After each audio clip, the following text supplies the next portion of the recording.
আলাইকুম রাহমাতুল্লাহ। সালামের জবাবটা দেন। মাশাআল্লাহ। আলহামদুলিল্লাহ আলহামদুলিল্লাহ ওয়া কাফা ওয়া সালামুন আলা ইবাদিহিল্লাযীনা ইসতাফা। আম্মা বা'দ ফাকাদ ক্বালা আল্লাহু তাআলা في كلامه المجيد وفرقانه الحميد. أعوذ بالله من الشيطان الرجيم. بسم الله الرحمن الرحيم. اقرأ باسم ربك الذي خلق خلق الإنسان من علق اقرأ وربك الأكرم الذي علم بالقلم علم الإنسان ما لم يعلم. وقال رسول الله صلى الله عليه وسلم طلب العلم فريضة على كل مسلم. قال النبي صلى الله عليه وسلم القرآن أحب إلى الله من السماوات والأرض ومن فيهن. قال شان حبيبه ومحبوبه إن الله وملائكته يصلون على النبي يا أيها الذين آمنوا صلوا عليه وسلموا تسليما. সকলে দুরূদ ইব্রাহিম করি। শুক্রবার জুম্মার দিন আসরের পরে খুব গুরুত্বপূর্ণ একটি সময়। আমরা সকলে আন্তরিকতার সাথে মুহাব্বতের সাথে দুরূদ ইব্রাহিম করি। আল্লাহুম্মা সাল্লি আলা মুহাম্মাদিন ওয়া আলা আলি মুহাম্মাদ কামা সাল্লাইতা আলা ইব্রাহিম ওয়া আলা আলি ইব্রাহিম ইন্নাকা হামিদুম মাজিদ। আল্লাহুম্মা বারিক আলা মুহাম্মাদিন ওয়া আলা আলি মুহাম্মাদ كما باركت على إبراهيم وعلى آل إبراهيم إنك حميد مجيد. আলহামদুলিল্লাহ, আল্লাহ পাক আপনাকে আমাকে দামি একটি জায়গা জান্নাতের বাগান কোরআনের আলোচনার মজলিসে আসার বসার তৌফিক আল্লাহ পাক দান করেছেন। সকলে অন্তর থেকে শুকরিয়া স্বরূপ করি আলহামদুলিল্লাহ। কোরআনুল কারীমের মধ্যে 114টা সূরা আছে। আমি 96 নাম্বার যে সূরাটা, যদিও নাম্বার 96, কিন্তু এই সূরার এই আয়াতটা নাজিল হয়েছে সর্বপ্রথম। আপনারা সকলে জানেন আল্লাহ রাসূল হেরা পাহাড়ে ধ্যানে মগ্ন এমন অবস্থায় আল্লাহ পাক জিবরাইল আমিনকে পাঠাইলেন। জিবরাইল আমিন আসলেন এবং বললেন ইকরা, পড়ুন। কোরআন শরীফের সর্বপ্রথম যে আয়াত নাজিল হয়েছে 5টি, তার মধ্যে প্রথম কথাটাই হচ্ছে ইকরা,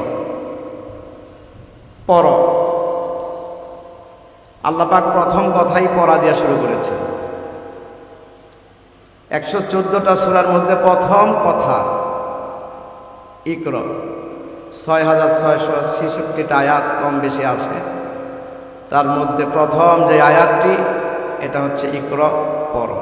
বিসমি রব্বিকাল্লাযী খলাক, তোমার প্রভুর নামে যিনি তোমাকে সৃষ্টি করেছেন। আল্লাহ পাক সর্বপ্রথম পড়তে কেন বললেন? আমাদের মা বাবারাও আমাদেরকে বলেন পড়ো বাবা পড়ো, বলে না? বলে বাবা এই বাড়িতে 4 ভাই তোমরা বসবাস করো, এই বাড়ির কিন্তু 4টা ভাগ হবে, এই ঘরের মধ্যে থেকে যদি তোমরা পড়তে পারো তাহলে এই পড়ার কোনো ভাগ নাই। বলেছে কিনা বাবা মা? আজকে যারা সেই কথায় কাজে লাগিয়েছে, সেই কথাকে বাস্তবায়ন করেছে, পড়েছে, তারা আজকে ঠিকই কামিয়াব, সফল। আর যারা পড়েনি তারা কিন্তু কামিয়াব না কামিয়াব, ব্যর্থ তারা। আজকে তারা ওই কথাকে স্মরণ করে, আসলেই যদি সেই দিন আমার বাবা মায়ের কথা শুনে আমি পড়তাম তাহলে আজকে আমি কামিয়াবি অর্জন করতে পারতাম। তো পড়লে পরীক্ষার রেজাল্ট ভালো হয়, ঠিক কিনা ভাই? পড়লে পরীক্ষায় রেজাল্ট ভালো হয়, পরীক্ষা হয় সেখানে রেজাল্ট ভালো হয়। যে পড়ে সে কিন্তু পরীক্ষার হলে কোনো টেনশন নাই তার, সে সহজেই পরীক্ষা দিতে পারে। ডানে বামে কোথাও তাকাতে হয় না, তার ঘন্টার আগেই পরীক্ষার সব কিছুর উত্তর সে কমপ্লিট করে ফেলে। যে পড়ে না তার জন্য অনেক কষ্ট, সে ডানে বামে তাকায় কারো কাছ থেকে কোনো সহযোগিতা সাহায্য পাওয়া যায় কিনা। যে পড়ে নাই তার জন্য টেনশন। আল্লাহ পাকও বলেছেন ইকরা পড়ো। পরীক্ষা কিন্তু আমাদেরও আছে। পরীক্ষার হলে প্রশ্ন করা হয়, যে ছাত্র সে উত্তর লিখে। আল্লাহ পাকও বলেছে তোমাদেরকে প্রশ্ন করা হবে, সে প্রশ্নের উত্তর তোমাদেরকে দিতে হবে। মনে রাখবে সেই দিন ডানে বামে কাউকে তোমরা পাবে না, এজন্য পড়ো। কি পড়বে তোমরা কোরআন পড়ো।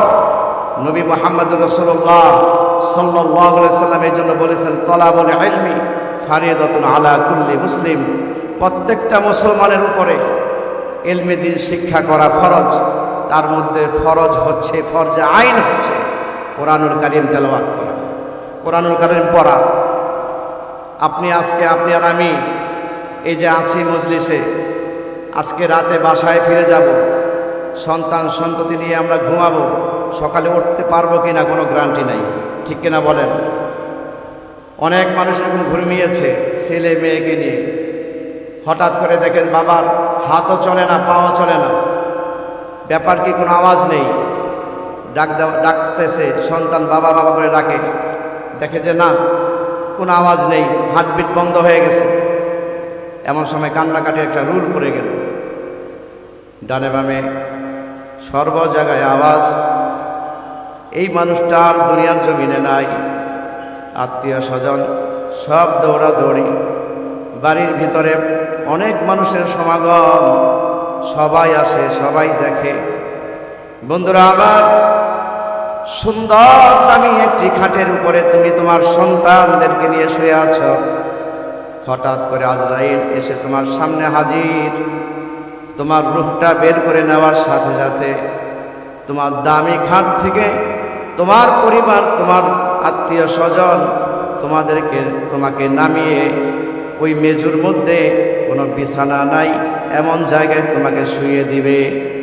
তোমার পছন্দের যেই বালিশটা তুমি মাথায় দিতা, বাচ্চারা বলতো এটা আমার বাবার বালিশ, এটা আমার বাবার বালিশ, এই বালিশটা আমার বাবা মাথায় দেয়, এই বালিশটা বড় আরামের বালিশ। বন্ধু আমার, রূহটা বের হওয়ার সাথে সাথে ওই বালিশটাও তোমার মাথার নিচে নাই। তোমার শরীরের উপরে একটা পরিত্যক্ত একটা চাদর দিয়ে দেওয়া হয়েছে। চাদরটা দামিও না, অনেক নতুনও না, যে চাদরটা পুরানো হয়ে গেছে। কারণ তোমার মৃতদেহের উপরে যে চাদরটা চড়ানো হবে, দেওয়া হবে, যেটা দিয়ে ঢাকা হবে, সেটা আর কোনো কাজে ব্যবহার হবে না। মানুষ ভয় পেতে থাকবে, ওই চাদরটা ঘরেও রাখতে চাবে না। অথচ তুমি তাদের বাবা ছিলা, তুমি তাদের ভাই ছিলা, তোমার সাথে কত মহাব্বত। আহারে, তোমার ছেলে, তোমার মেয়ে তোমাকে জড়িয়ে ধরে না ঘুমালে ঘুম হয় না। তোমার স্ত্রী তুমি ঘরে না গেলে স্ত্রীর ঘুম হয় না। এমন একজন ব্যক্তি তুমি ছিলে, কিন্তু আজকে তোমার যখন রূহটা বের হয়ে গেছে, এমন সময় তোমার মূল্যটাও কমে গেছে। তোমাকে আরামের বিছানা, কত সুন্দর দামি ডিজাইন করা তোমার খাটটা কত কোটি টাকার ক্রয় করা তোমার খাট, কত লক্ষ টাকা দিয়ে তোমার পছন্দের ডিজাইন বানানো খাট, ওই খাটের মধ্যে আজকে তোমার জায়গা নাই। রূহটা বের হতে দেরি, খাট থেকে নামিয়ে তোমাকে ঘরের মেঝেতে শোয়াইতে দেরি হয় না। আত্মীয় স্বজন সবাই দৌড়ায় আসে। ভাইয়ের আমার, মন দিয়ে শোনো, কোরআন কেন পড়তে হবে, কোরআন কেন শিখতে হবে? আত্মীয় স্বজন সব দৌড়ায় আসে আর বলে, দেখাও একটু চেহারাটা দেখাও। চাদর দিয়ে তোমাকে ঢাকা, তোমার মাথার পাশে যেইভাবে আগরবাতি জ্বালানো থাকে জ্বালায় দেয়। তোমার জনম দুঃখিনী মা তোমার ওই লাশটার পাশে, মাথার পাশে বসে বসে চিৎকার দিয়ে কান্না করে। তোমার ছেলে, তোমার মেয়ে কান্না করে, আব্বা আব্বা বলে ডাকে। আত্মীয় স্বজন আসে আর চেহারাটা দেখে আর কান্না করে। সবাই একটা প্রশ্ন করে, জিজ্ঞাসা করে কোথায় কবর দিবেন, কোথায় মাটি দিবেন? কেউ বলে গণকবরস্থানে, কেউ বলে ওই ভিটার ভিতরে, কেউ চলে যায় মাটি খনন করার জন্য, কবর খনন করার জন্য। আবার কেউ চলে যায়, জিজ্ঞাসা করে কাফনের কাপড় কি আনতে লোক গেছে নাকি? বলে হ্যাঁ বাজারে গেছে, কাফনের কাপড়ের কি প্রয়োজন, দুনিয়ার দামি দামি পোশাক তো তার আলমারির ভিতরে আছে। বলে এই দামি পোশাক আজকে কাজে আসবে না, আজকে তাকে সাদা কাপড়ে জড়িয়ে তাকে বিদায় দিতে হবে। কাফনের কাপড় রেডি, কেউ চলে গেছে দৌড়াইয়া গরম পানি করার জন্য, কেউ চলে গেছে আবার মসজিদের খাটিয়ে আনার জন্য। বন্ধুরে, তোমার ঘরের খাটটায় 5 জন ঘুমাও, আজকে তোমাকে শেষ বিদায় যে দেওয়া হবে সেই খাটের মধ্যে কিন্তু আর 5 জন ঘুমানোর জায়গা নাই। তুমি একা ঘুমাইবা, তুমি একা থাকবা, চাইলেও 2 জন শুইতে পারবে না। এমন একটা খাট যখন ঘরের সামনে হাজির, খাটটার মধ্যে উঠাইয়া তোমাকে ঘরের পিছনে মশারি টাঙ্গাইয়া পরিত্যক্ত একটা জায়গার ভিতরে গোসল দেওয়া হবে। গরম পানি রেডি। সবাই বলে গোসল কেন? বলে যে জীবনে তো একা একা অনেক গোসল করেছে, আজকে আমরা শেষ গোসলটা তাকে করিয়ে দেব। গোসল কমপ্লিট, কাফনের কাপড় পরায় দেওয়া হলো। কিতাবের মধ্যে আছে যখন আত্মীয় স্বজন কান্না করে, লাশটা যখন পড়ে আছে, এমন সময় একজন সুদর্শন যুবক এসে তার শিয়রে বসে থাকে। যখন তাকে গোসল করানো হয়, কাফন পরানো হয়, তখন তার কাফনের ভিতরে ওই সুদর্শন যুবকটা পাখির রূপ নিয়ে ভিতরে প্রবেশ করে বসে থাকে। যখন তোমার গোসল কমপ্লিট, লাশটা তোমার খাটের মধ্যে উঠাইয়া মসজিদের সামনে যখন হাজির, কত জানাজা তুমি আর আমি পড়ছি, কত কাতারের মধ্যে দাঁড়াইছি, আজকে তোমার জানাজা, আজকে আমার জানাজা। কোনোদিন ভাবতে পারি নাই আজকে আমি যে ইমাম সাহেবের সামনে থাকবো। আরে সর্বসময় তো ইমাম সাহেবের পিছনে জামাতে ছিলাম, কাতারের মধ্যে ছিলাম, আজকে আমার লাশটা ইমাম সাহেবেরও সামনে। কারণ তোমার বিদায়, দুনিয়ার জমিনে আর তোমার নামাজ পড়ানোর সুযোগ আর তোমার নাই। এইভাবে যখন জানাজা শেষ হয়ে গেল, 4 জন কাঁধে নিয়ে তোমার জন্য রওনা হলো কোথায়? গণকবরস্থান, নয়তোবা সেই ভিটার ভিতরে। কেন এত দূরে কেন তোমার কবর হবে? গণকবরস্থানে তো চোরেরও কবর আছে, জেনাখোরেরও কবর আছে, মদখোরেরও কবর আছে। গণকবরস্থানে তো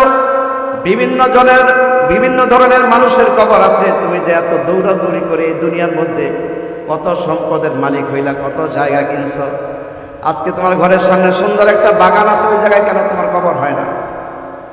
সন্তানকে বলা হয় তোমার বাবার কবর তুমি ওই জায়গায় দাও, ঘরের সামনে সুন্দর একটা বাগান আছে সেখানে দাও। স্ত্রীকে বলে তোমার স্বামীর কবরটা এখানে দাও।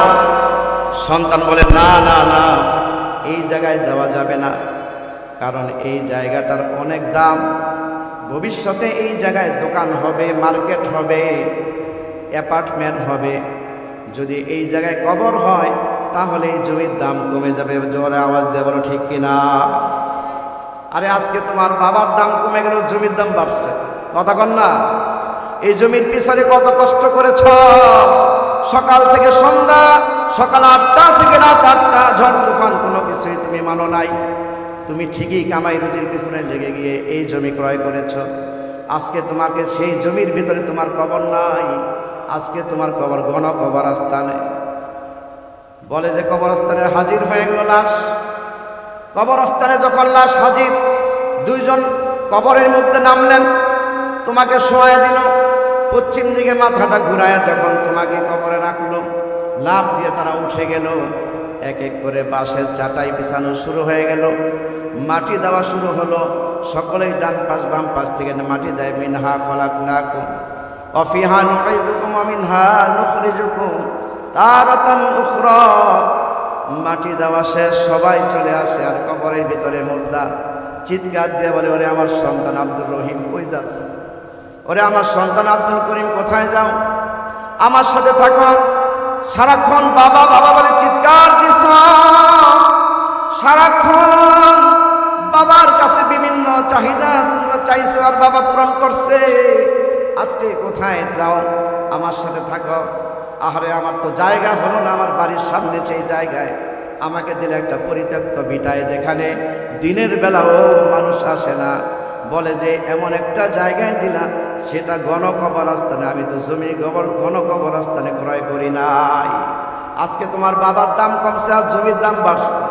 আমার সাথে থাকো, কেউ শুনে না, কেউ শুনে না। এমন সময় কিতাবের মধ্যে আসছে মুনকার নকির ফেরেশতা, মনে রাখেন, ওই যে আল্লাহ বলছে পড়লে প্রশ্নের উত্তর দিতে পারবে। মুনকার নকির ফেরেশতা আয়েশা হাজির। এই যুবক, কে তুমি? আলাদা হও।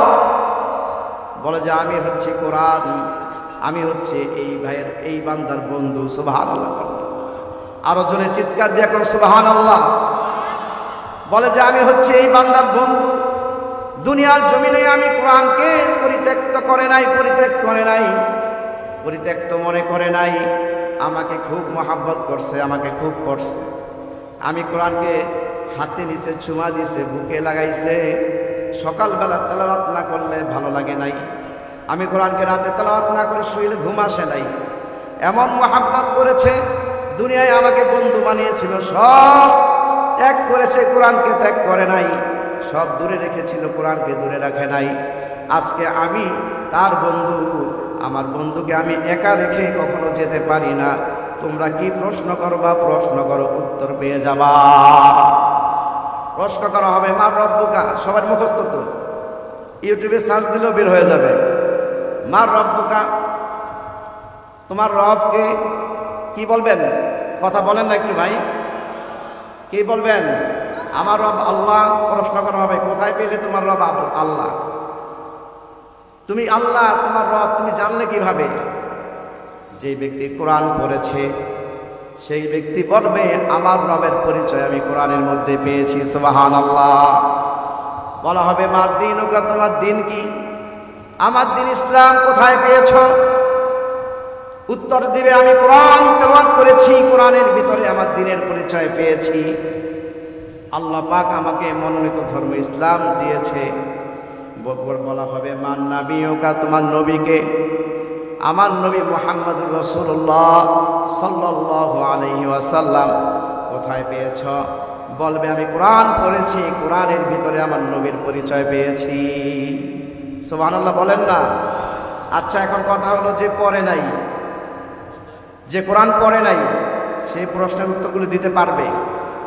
আপনারা কথা বলছেন না, রাগ করে আছেন। যে কোরআন পড়ল না, খুব তাহাজ্জুদ পড়ল, খুব নামাজ পড়ল, খুব আমল করল, কিন্তু কোরআন পড়ে নাই। আচ্ছা আপনারা বলুন তো, নামাজ পড়তে কি লাগে? কথা বলেন না। আচ্ছা, যারা কোরআন পড়ে নাই তারা নামাজ পড়ে কি দিয়ে? আম পাতা জোড়া জোড়া, মারবে চাবুক, চলবে ঘোড়া। কথা বল না। আয় ছেলেরা, আয় মেয়েরা, এগুলো দিয়ে হবে নামাজ? বা একেবারে 1 থেকে শুরু করে মাস্টার্স পর্যন্ত যতগুলো বই পড়েছে তার মধ্যে থেকে কোনো একটা গদ্য বা কবিতা পড়লে হয়ে যাবে? পড়তে হবে কোথা থেকে? কোরআন থেকে। তাহলে আপনারা যারা কোরআন পড়েননি তারা নামাজ পড়ছেন কি দিয়ে? বলে যে হ্যাঁ, আমরা নামাজ শিক্ষা থেকে আমরা সূরা মুখস্থ করে নিয়েছি, আমরা সেটা দিয়ে নামাজ পড়ি। আমি আপনাদেরকে প্রশ্ন করব, নামাজ শিক্ষা কি নাজিল হয়েছে না কোরআন নাজিল হয়েছে? তাহলে কোরআন পড়লেন না, নামাজ শিক্ষা থেকে আপনি সূরা মুখস্থ করেছেন। নামাজ শিক্ষা থেকে মুখস্থ করেছেন কিসে? বাংলায় না আরবিতে? উত্তর দেন না। বাংলায়। কোরআন নাজিল হয়েছে কোন ভাষায়? আরবি ভাষায়। তাহলে আপনি বাংলায় কেন পড়লেন? বাংলার সাথে আরবির মিল আছে। নামাজ ভঙ্গের কারণের মধ্যে একটা কারণ, যে ব্যক্তি নামাজে কোরআন অশুদ্ধ পড়ে তার নামাজ ভেঙে যায়। আচ্ছা, 40-50 বছরের যে নামাজ, ঠিক আছে তো? কথা কন না।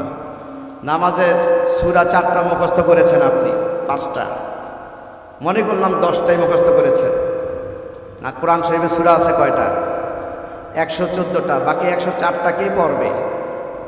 আল্লাহ যে বলল ইকরা, পড়ো, আপনি পড়েছেন? কথা বলেন না। আপনি পড়লেন না। তাহলে এই কোরআন আপনার জন্য কবরে গিয়ে বন্ধু হয়ে যাবে? 104টা সূরা আপনাকে অবশ্যই তেলাওয়াত করতে হবে, অবশ্যই আপনাকে মুখস্থ করতে হবে 5-7টা সূরা আপনার নামাজের জন্য। কিন্তু আপনাকে হাফেজ হতে হবে এরকম বলা হয়নি। হাফেজ হচ্ছে ফরজে কিফায়া, আর কোরআন শরীফ তেলাওয়াত করতে হবে শুদ্ধ ফরজে আইন। পড়তেই হবে, না পড়লে আপনার গুনাহ হবে। এই কোরআনকে যারা সামনে রাখবে, কোরআন তাদের জন্য সুপারিশ করবে। এই কোরআনকে যারা পিছনে রাখবে, তাদের জন্য কোরআন আল্লাহ পাকের কাছে নালিশ করবে, তাদেরকে জাহান্নামে নিক্ষেপ করবে। নাউজুবিল্লাহ, চিৎকার দিয়ে বলেন। হাসরের ময়দানে নবীজির সুপারিশ ছাড়া কেউ জান্নাতে যেতে পারবে? কথা বলেন না। আমি তো আজকেই বলবো কথা, পরে তো চলে যাবে, কিছুক্ষণ পরে অন্যরা বলবে। আমার সাথে রাগ করে লাভ আছে আপনাদের? আমার সাথে কোনো ঝগড়া আছে? তাহলে উত্তরটা দেন না। হাসরের ময়দানে নবীজির শাফায়াত ছাড়া কেউ জান্নাতে যেতে পারবে? সেখানে যদি নবীজি কারো জন্য নালিশ করে কারো বিষয়ে, তার উপায় আছে। আল্লাহ পাক পবিত্র কুরআনুল কারীমের মধ্যে বলেন, হাসরের ময়দানে ওয়াকালার রাসূল ইয়া রাব্বি ইন্না কওমি ইত্তাখাযু হাযাল কুরআনা মাহজুরা। হাসরের ময়দানে আল্লাহর রাসূল বলবে, এই উম্মতগুলো যারা আমার, ইয়া রব, আল্লাহকে বলবে, আল্লাহ এই কুরআনুল কারীমকে যারা পরিত্যক্ত করেছে, যারা পিছনে রেখেছে, অবহেলা করেছে, যারা পড়েনি, এর উপর আমল করেনি, যারা এই কোরআনকে অবহেলা করেছে, আজকে তাদেরকে আপনি জাহান্নামে নিক্ষেপ করেন। আপনিও আপনার রহমত থেকে দূরে রাখেন। এই কোরআন যারা পড়েনি, আমি তাদের কাছে রেখে আসছিলাম এই কোরআন। এই কোরআন আমার উম্মতের ইজ্জত বাড়ায়, এই কোরআন মানুষের সম্মান বাড়ায়। এই কোরআন যারা পড়েছে, কোরআনের উপরে যারা আমল করেছে, তাদের ইজ্জত সম্মান দুনিয়ায় অনেক। আব্দুল কাদের জিলানীর নাম কে না জানে? কথা কন না। কিয়ামত পর্যন্ত জানবে কি না? কিন্তু আব্দুল কাদের জিলানী যখন ছিলেন, তখনকার প্রেসিডেন্টের নাম কি বলেন? কথা কন। কেউ জানে? তা আব্দুল কাদের জিলানী তো প্রেসিডেন্ট ছিলেন না, কিন্তু তার এত পরিচয় কেন? তিনি ছিলেন কোরআনের খাদেম, তিনি ছিলেন কোরআনের খাদেম। বললে শেষ করে দিবে। হ্যাঁ, আচ্ছা আচ্ছা। তিনি ছিলেন কোরআনের খাদেম।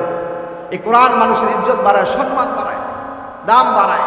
কোরআন শিখতে হবে কিনা বলেন? আচ্ছা, ফরজ তওবা করলে কি গুনাহ? কবিরা গুনাহ। আমরা শিখতেছি, আপনাদেরকে প্রশ্ন করে লজ্জা দিব না, শিখতেছি। কবিরা গুনাহ। কোরআন শরীফ যে শিখলো না, পড়লো না, তলাবুল ইলমি ফারিদাতুন আলা কুল্লি মুসলিম, ফরজ ইলমে দিন শিক্ষা করা। যারা শিখেনি তাদের কি গুনাহ হয়েছে? কথা কন না। একটা গুনাহ হইলে জাহান্নামের জন্য যথেষ্ট। আবার কবিরা গুনাহ। আচ্ছা, কবিরা গুনাহ তওবা করে মাফ নিতে হয়, সেটা কি মরার পরে না মরার আগে? মরার পরে তওবা করা যায়? মরার আগে তওবা করতে হবে, মৃত্যুর আগে। তাহলে তওবাটা কে করবে, ছেলে না মেয়ে? কথা কন না। ছেলে মেয়ে করবে না স্ত্রী করবে? আমি নিজে করব, যেহেতু আমি কবিরা গুনাহ করেছি। আমি তওবা করব, মৃত্যুর আগে তওবা করে নিতে হবে। আর সমস্ত গুনাহ তওবা করলে মাফ হয়ে যায়। আত্তাইবু মিনাজ যামবি কামা লা যামবা লা। যদি কেউ অন্তর থেকে তওবা করে, আল্লাহ পাক তার সমস্ত গুনাহগুলোকে মাফ করে দেন। সুবহানাল্লাহ। আচ্ছা, মিথ্যা কথা বলা কি? ভাই আমার দিকে তাকান। মিথ্যা কথা কি? কবিরা গুনাহ। জেনা করা কবিরা গুনাহ। চুরি করা কবিরা গুনাহ। কেউ চুরি করলো, জেনা করলো, মিথ্যা বললো, তওবা করলো, গুনাহ মাফ হয়ে গেল। আপনাকে শহীদের মর্যাদা দেয়া জান্নাতে প্রবেশ করায় দিবে। সুবহানাল্লাহ। কিন্তু আপনাকে পড়ায় লেগে থাকতে হবে, ছেড়ে দিলে হবে না। আর তওবা করে বসে থাকলে হবে না, পড়া শুরু করে দিতে হবে। আল্লাহ পাক আমাদের সকলকে ছোট্ট এই কথাগুলোর উপরে আমাকে আপনাকে আমল করার তৌফিক দান করুন। উন্মুক্ত ইসলামী শিক্ষা ফাউন্ডেশন প্রত্যেকটা মসজিদে এই পড়ার ব্যবস্থা করেছে, পর্যায় পরিমাণে এলেম শিক্ষার ব্যবস্থা করেছে সকল বয়সের সবার জন্য। যখন যার সময় হয় তখনই আপনারা শিখতে পারবেন। আল্লাহ পাক আমাদের সকলকে উন্মুক্ত ইসলামী শিক্ষালয়ে ভর্তি হয়ে আমাদেরকে সহি শুদ্ধ বিশুদ্ধ কোরআন শিক্ষা করা, পর্যায় পরিমাণ ইলম শিক্ষা করার তৌফিক দান করুন। আমিন। ওয়া আখির দাওয়ানা আলহামদুলিল্লাহি রাব্বিল আলামিন। উন্মুক্ত ইসলামী শিক্ষা ফাউন্ডেশন পরিচালিত দ্বীনি শিক্ষা ও প্রদর্শনী মাহফিল, আজকের এই মাহফিলের প্রধান আকর্ষণ, যিনি সবক প্রদান করবেন, ফকিহুন নফস আল্লামা মুফতি দিলাওয়ার হোসেন সাহেব দামাত বারাকাতুহু। প্রধান মেহমান শাইখুল হাদিস মুফতি মাসউদুল করিম দামাত বারাকাতুহু। এবং আজকের আরও আকর্ষণ যারা বয়ান পেশ করবেন, সারা বাংলা আলোড়ন সৃষ্টিকারী বক্তা হযরত মাওলানা খালিদ সৈফুল্লাহ আইয়ুবী সাহেব, হাফেজ মাওলানা নাজমুল হাসান কাসেমি দামাত বারাকাতুহুম, মুফতি কিফায়াতুল্লাহ আল আজহারি দামাত বারাকাতুহুম, মাওলানা মুফতি আব্দুল সালাম কাসেমি দামাত বারাকাতুহুম, এবং আজকের এই অনুষ্ঠানের সভাপতি জনাব মোহাম্মদ সাইদুর রহমান, প্রতিষ্ঠাতা আতা অ্যান্ড একাডেমি ও আতা ফাউন্ডেশন।